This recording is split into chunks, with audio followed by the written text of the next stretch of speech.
Sejarah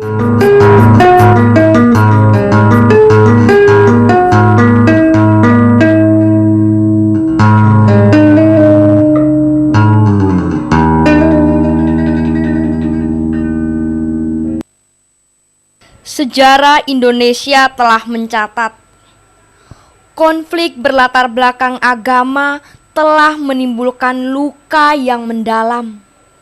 Kerugian nyawa dan harta benda adalah masing-masing yang harus ditanggung, baik oleh masyarakat sendiri maupun pemerintah sebagai institusi yang menaunginya.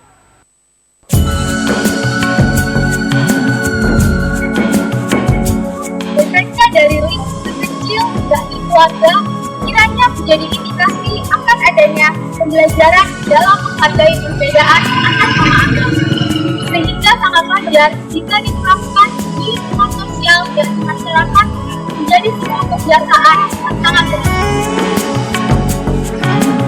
Catatan sejarah itu hendaknya menjadi pelajaran yang cukup berharga bagaimana konteks pluralitas agama dapat dikelola secara kreatif, sehingga dimensi konfliknya dapat diminimalis sambil mengembangkan aspek-aspek positifnya. Sebagai sebuah miniatur dari cita-cita itu, kiranya kehidupan masyarakat Desa Balun, Kabupaten Lamongan patut dijadikan percontohan. Desa Balun adalah salah satu desa tua di Kabupaten Lamongan yang masih memelihara budaya-budaya terdahulunya. Di samping itu, keanekaragaman agama semakin memperkaya budaya Desa Balun dan sekaligus menjadi ciri khas adanya interaksi sosial di antara warga yang multi agama, Islam, Kristen, dan Hindu. Desa Balun ini adalah desa yang memiliki sejarah cukup panjang, khususnya bagi masyarakat. Ya, sementara di Desa Balun sendiri, perjalanan daripada masyarakat daripada Desa Balun memang komunitasnya memang berbeda-beda. Kita lihat memang dari sekian banyak warga memang terdiri dari komponen agama, antara lain Islam, Kristen, dan Hindu. Komunitas ini berdampingan secara terus-menerus dengan damai, hidup rukun, guyup. Kemudian kegiatan kemasyarakatan juga berjalan dengan baik dan lancar. Dengan kondisi seperti ini merupakan wujud ya, bagi NKRI, khususnya terhadap negara yang berbhinneka tunggal. Dalam sejarahnya, masyarakat Desa Balun tidak pernah bertikai atas nama apapun, terutama atas nama agama. Hidup rukun dan damai seolah menjadi prinsip semua warga yang diajarkan secara turun-temurun. Sehingga wajar jika masing-masing individu senantiasa mengedepankan semangat toleransi beragama. Kami tahu bahwasanya di Desa Balun ini merupakan Islam merupakan agama yang terbesar. Tapi saya tidak mau menjadi menang sendiri yang dari sini. Tapi ingat bahwasanya yang besar pun tidak harus mengalah dengan yang kecil. Yang kecil pun juga harus menghormat kepada yang besar. Oleh karena itulah, maka di dalam toleransi umat beragama yang seperti ini, bila memiliki tenggang rasa antara umat beragama yang satu dengan yang lain, maka akan terjalin toleransi umat yang beragama, sehingga di Desa Balun tidak akan terjadi suatu pertentangan antara umat beragama yang satu dengan yang lain. Faktor keluarga setidaknya memberi andil cukup besar sebagai lembaga terkecil dalam masyarakat dan sebagai lembaga yang mensosialisasikan kehidupan sosial pada anggotanya pertama kali, ternyata berperan besar dalam pembentukan semangat toleransi beragama. Selain itu, faktor sejarah menjadi pelajaran yang sangat berharga. Menilik perjalanan sejarah Desa Balun kiranya tidak terlepas dari fase perkembangan agama-agama yang dianut masyarakatnya. Catatan sejarah Desa Balun diawali sekitar tahun 1600 ketika mantan Raja Blambangan yang kemudian dikenal dengan sebutan Mbah Alun. Beliaulah yang membawa ajaran agama Islam dan menyebarkannya. Selain itu, Mbah Alunlah yang menanamkan nilai-nilai toleransi yang tinggi kepada sesama.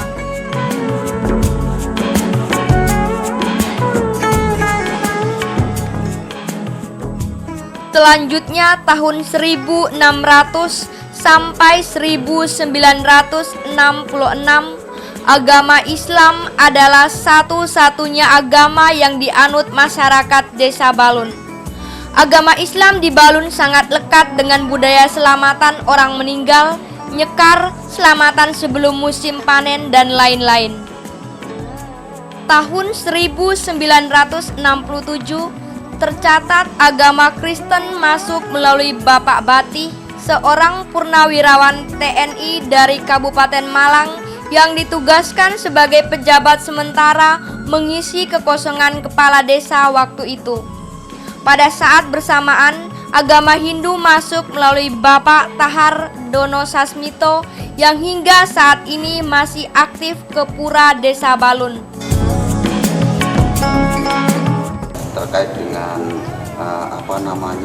proses perjalanan dari warga masyarakat Balun yang beraneka ragam agamanya, ada agama Hindu, Islam maupun Kristen, dan fakta realita memang sangat-sangat duduk berdampingan, penuh kedamaian di sana.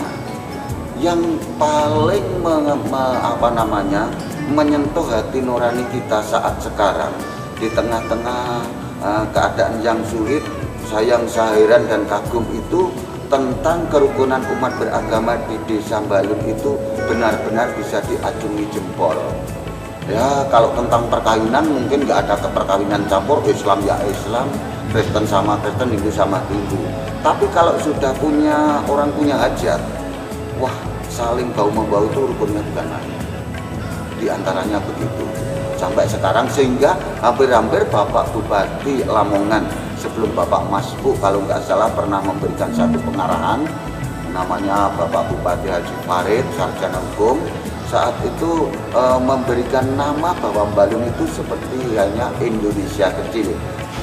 Kerukunan, terutama kerukunan umat beragama di Balun memang cukup mantap dan perlu dibuat percontohan oleh daerah-daerah yang lain.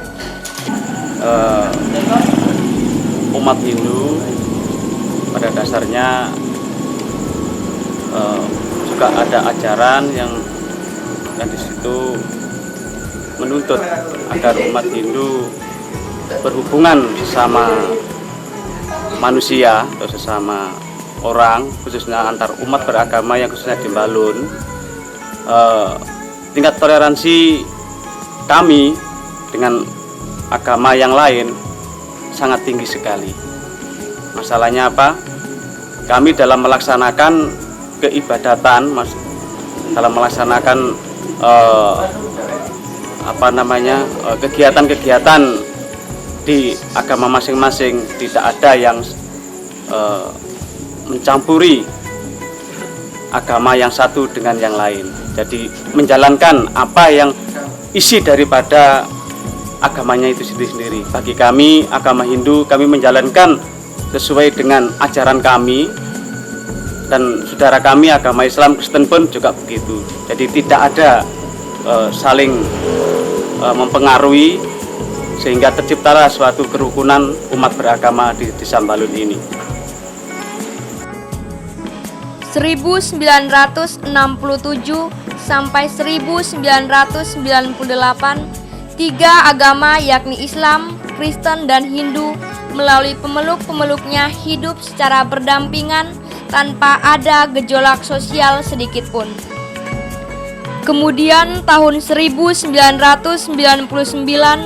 diadakan pertemuan antar tokoh masyarakat dari tokoh agama setempat yang kemudian menghasilkan kesepakatan bersama. Ibu ya Mbak Hindu. Hindu nggih. Yoganis yang pertama Indah Puspasari niku. nggih, agamane Kan iki Islam. Tapi kali jenenge kawin kan agama Kristen. Nggih sing wayahe dinten Minggu nggih sing alik niku ten gereja, nah sing sepane ten sembahyang ten masjid. Kula sembahyang ten pura nggih ten pura. misalnya pas film pas mancing wayahe sholat, pas mancing wayahe teng gereja nggih. Nggih kula buka. Oh, ngoten. Nggih. Mboten nate niku nggih apa? Gegeran. Mboten nate tentrem ayu, mboten pernah apa-apa. Wonten masalah ya? Mboten. Ya, di dalam ajaran Kristen mengajarkan tentang kasih, di mana satu ayat mengatakan bahwa kasihilah sama manusia seperti mengasihi dirimu sendiri. Inilah sebagai pedoman di dalam umat Kristen untuk hidup bersama-sama dengan masyarakat yang ada di sekitarnya, sesama manusia, sesama umat beragama, sehingga kehidupan bermasyarakat itu bisa berjalin dengan baik. Saya selaku umat Kristen yang ada di Balun ini, memang selama ini saya memandang dari segi umat beragama yang lain tentang kerukunan memang sangat baik sekali. Dimana suatu contoh, waktu ada pertemuan dialog atau kenduri, hal ini dalam 1000 hari, 100 hari orang mati, itu ternyata dari pihak-pihak yang lain bisa bersatu padu. Itulah. Adanya ajaran dari masing-masing agama untuk mengakui adanya agama lain yang sama-sama menyembah Tuhan. Dan semua agama juga mengajarkan tentang bagaimana berhubungan dengan manusia lain agar tercipta rasa aman dan damai dalam kerangka kemajemukan keyakinan.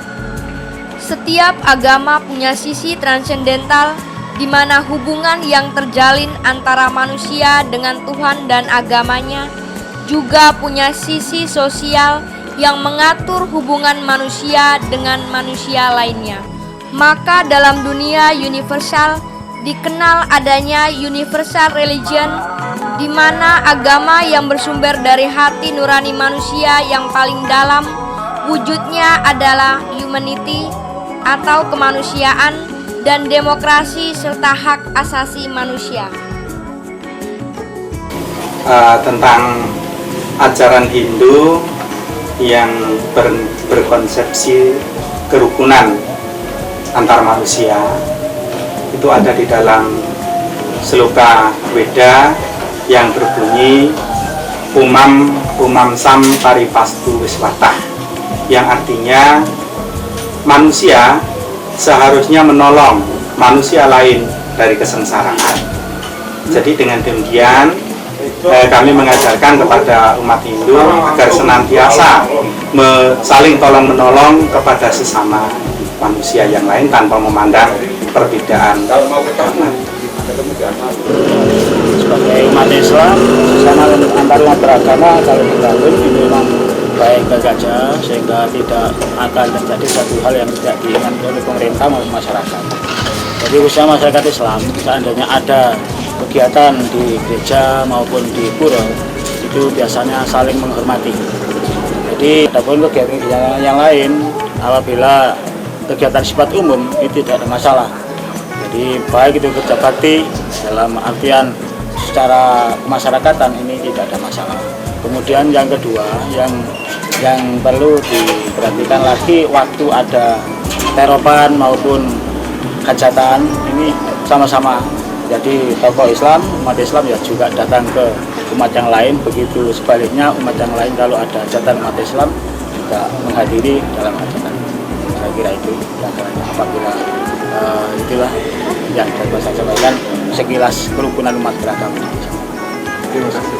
Desa Balun adalah desa Pancasila, ini sudah terkenal di seluruh Indonesia, yang artinya bahwasanya di Desa Balun ada 3 agama, diantaranya Islam, Kristen, dan Hindu. Untuk mewujudkan persatuan dan kesatuan antar umat beragama, tidak hanya sebagai ucapan saja, namun ada bukti yang tertulis yang bentuk kesepakatan ataupun perjanjian yang ditandatangani oleh 3 agama dan juga dari 3 tokoh pemuda agama yang ada di Desa Balun.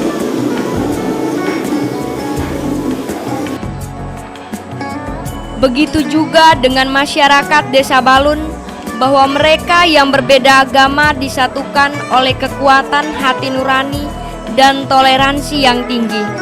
Setiap agama diyakini menghendaki kehidupan yang damai, dan keyakinan inilah yang selama ini terjaga dalam bentuk nilai sosial, sehingga kerukunan antar umat beragama senantiasa terjaga. Dipun enget mrengat maning regi kang tanah petolan yang widiwasa kang sifat sucianane